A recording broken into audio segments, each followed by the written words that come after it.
So now we move into our reflections, Fratelli Tutti, and it will allow us to pick up some Carmelite resonance in the document. So bear with me a moment. I'll share the screen again.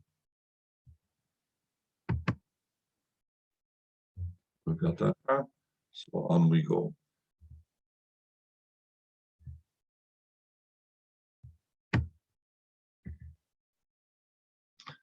I thought to myself, is there really a Carmelite way of reading this document? Is it not true that what is in the document for Carmelites is there for everybody? And what's there for everybody is there for Carmelites.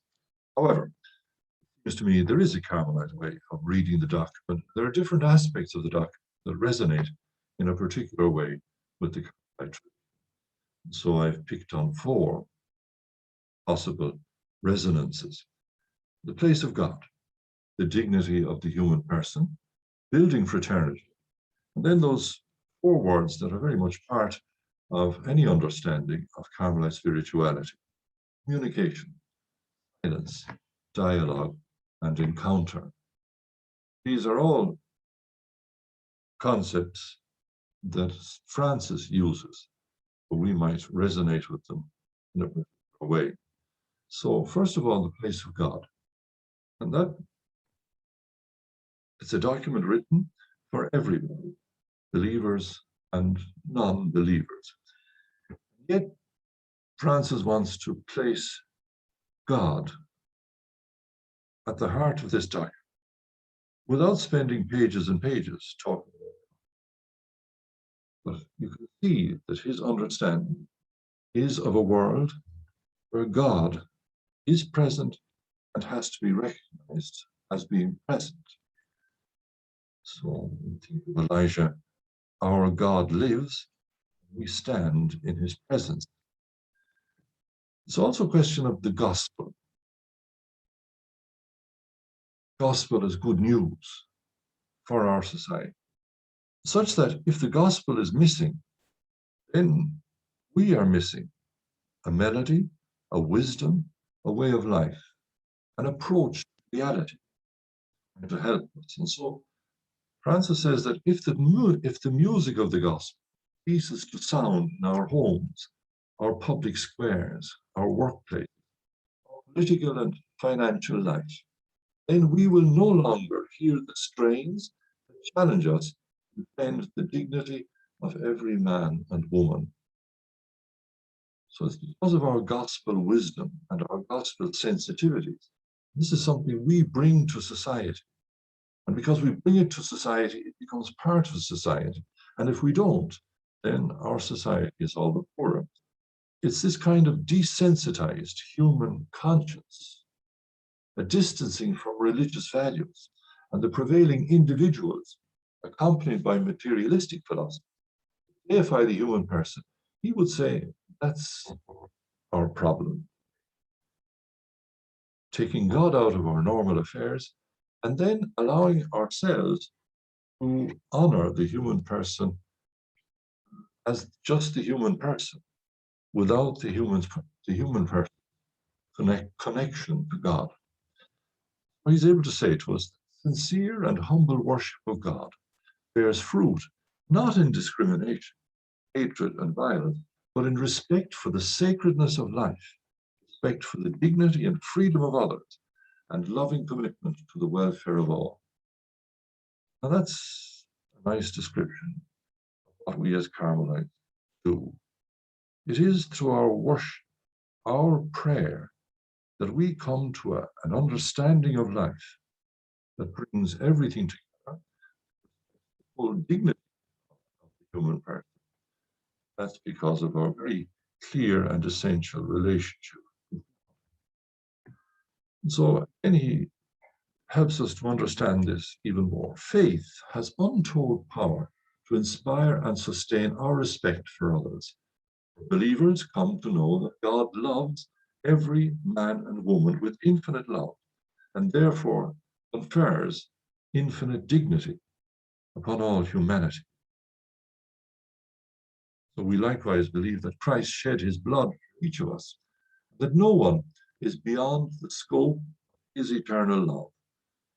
If we go to the ultimate source of that love, which is the very life of the triune God, we encounter in the community of the three divine persons the origin and perfect model of all life in society.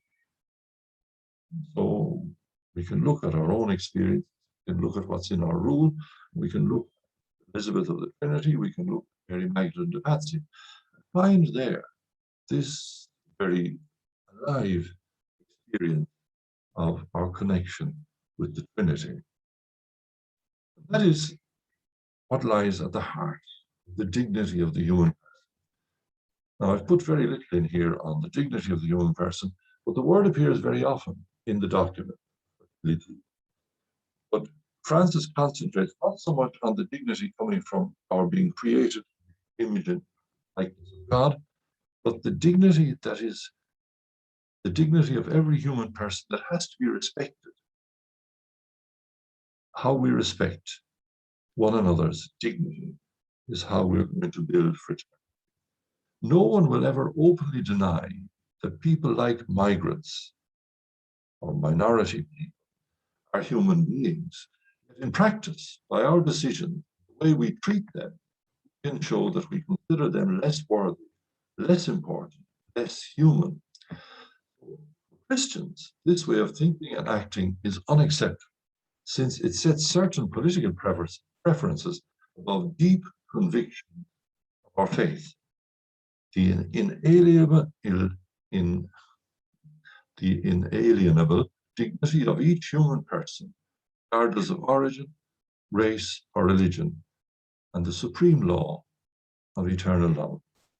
So our dignity comes from our being created in the image and likeness of God, being loved by God. But our dignity is also comes and is conserved by our respect for one another. And not only respect some people, but respect everybody as our sister and brother. And then we go back to that idea of the gaze, which came up in the first reflection in relation to politics. Only a gaze transformed by charity can enable the dignity of others to be recognized. As a consequence, the poor to be acknowledged and valued in their dignity, respected in their identity and culture, and thus truly integrated into society. There's an interesting little feature I have found in St. Mary Magdalene de Pazzi of when she talks about Trinity. She talks about the persons of the Trinity gazing on one another. That gaze is a form of communication. And it gives you the idea that they gaze, they look deeply at one another, and they love what they see. And so that comes into our interpretation of the contemplative way of life, the way we can gaze, look on other people, look at them, look deeply, gaze deeply, and love what we see, because in that gazing and looking deeply, we see what God has put there, and we love what God has put there. So it's good for us Carmelites or Christians to know that, well, there are many ways of approaching it. Others drink from other sources. For us, the wellspring of human dignity and fraternity is in the gospel of Jesus. There arises, for Christian thought and for the action of the church, the primacy given to relationship, the encounter with the sacred mystery of the other, the universal communion with the entire human family as a vocation of all. And so that brings us then to this idea of fraternity is a gift because we are created as sisters and brothers to one another. So the gift is there, but we have the task of building relationships with fraternity. And I simply quote here just the idea that where that doesn't exist, this is the kind of world that Francis sees. In today's world, the sense of belonging to a single human family is fading, and the dream of working together for justice and peace seems an outdated utopia. What reigns instead, I wondered, identify, is a cool, comfortable, and globalized indifference, born of deep disillusionment, concealed behind a deceptive illusion, thinking that we are all powerful, while failing to realize that we are all in the same boat. This kind of reflection was one that we heard from Pope Francis around the COVID issue, where COVID showed us really we're not all powerful and that we are all in the same boat. So this illusion, unmindful of the great fraternal values, leads to a sort of cynicism. For that is the temptation we face if we go down the road of disenchantment and disappointment. If we forget that we live out of the love of God. Isolation and withdrawal into one's own interests are never the way to restore hope, bring about renewal. Rather, it is closeness to one another, shortening the distances. It is the culture of encounter. Francis says, isolation, no. Closeness, yes. Culture clash, no. Culture of encounter, yes. So we look at this fraternity that has to be built, and we know at the heart of our own rule, there is the culture of meeting, talking about our lives, talking about the values that we share, and being able then to look at how we want to live. We recall of the rule. On Sundays or on other days when there is we shall discuss preservation of order and the salvation of souls. And at this time, the excesses and faults of the brother, if these are revealed in anyone, would be corrected by means of love. So there's a formula, we believe, for building fraternity among ourselves, Carmelites, but also allowing us to develop culture, building fraternity wherever we are present and ministering. That's a value that we share throughout the Carmelite family now, as we unite as a Carmelite family around the Carmelite. So we come then to these 4 words of communication. Communication is not used all that much in the document. There is a reflection in the first part about misleading communication and the improper use of the means of social communication. There is a certain idea of silence, the need for silence in a very noisy world. But we know that we Carmelites, we add a slightly different dimension to the understanding of silence. Silence not to be seen as the mere absence of words, but much more as the proper use of words. The silence that I need in order to hear you properly, and the silence that I need in order to choose my words so that what I will say will be of help to you and to others. Stand in that spirit of dialogue and more about encounter. Well, let's have a look. Dialogue is often confused with something quite different. Feverish exchange of opinions on social networks, frequently based on media information that is not always reliable. These exchanges are merely parallel monologues. So that's where the idea of silence comes in, to make sure that not just all words, but the words are well chosen. Words are, and my silence allows me to pick up, to hear what is essential in these words. Authentic social dialogue involves the ability to respect the other's point of view and to admit that it may include legitimate convictions because of the truth that is in it. And so he sees this as the idea of seeking the truth through our dialogue, the truth by means of our silence. Together we can seek the truth, dialogue, in relaxed conversation or in passionate debate. To do so calls for perseverance, There's moments of silence, suffering, yet it can patiently embrace the broader experience of individuals and peoples. A lot of information at our fingertips does not make for greater wisdom.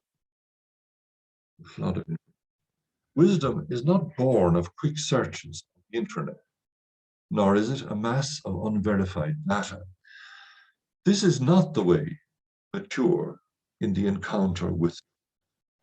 Conversations revolve only around the latest data. They become merely horizontal and cumulative.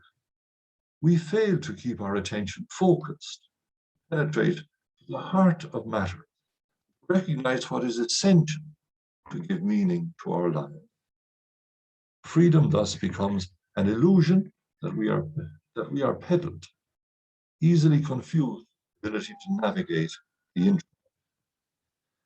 The process of building fraternity, be it local or universal, can only be undertaken by spirits that are free and open to authentic encounters. When we stop all the noise, when we stop and pick out and perceive potential in the communication between us. So this is further explanation, illustration of Francis's culture of encounter. We have that word encounter in our spirituality because we believe it is the encounter that transforms. It is the encounter with our sisters and brothers that forms us. Real encounter. It is our encounter with the Word and the world forms us. So once more we encounter the temptation to build a culture of walls, raise walls, walls in the heart, walls on the land, in order to prevent encounter with other cultures and with other people. Those who raise walls will end up as slaves within the very walls they have built. They are left without horizons, but they lack the interchange others. They lack encounter will help them to grow and to be transformed.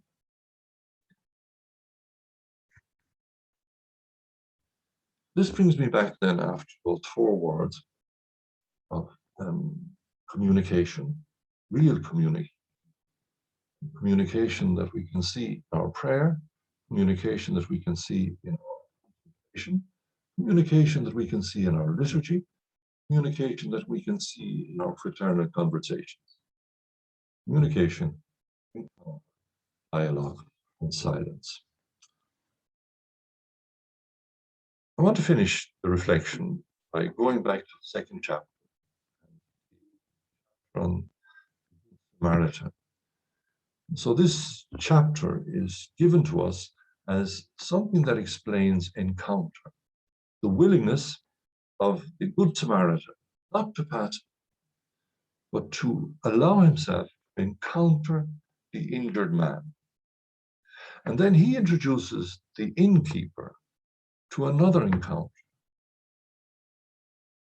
Because of the Good Samaritan, innkeeper now encounters this injured man, this injured world, this fruit of the violence in our world.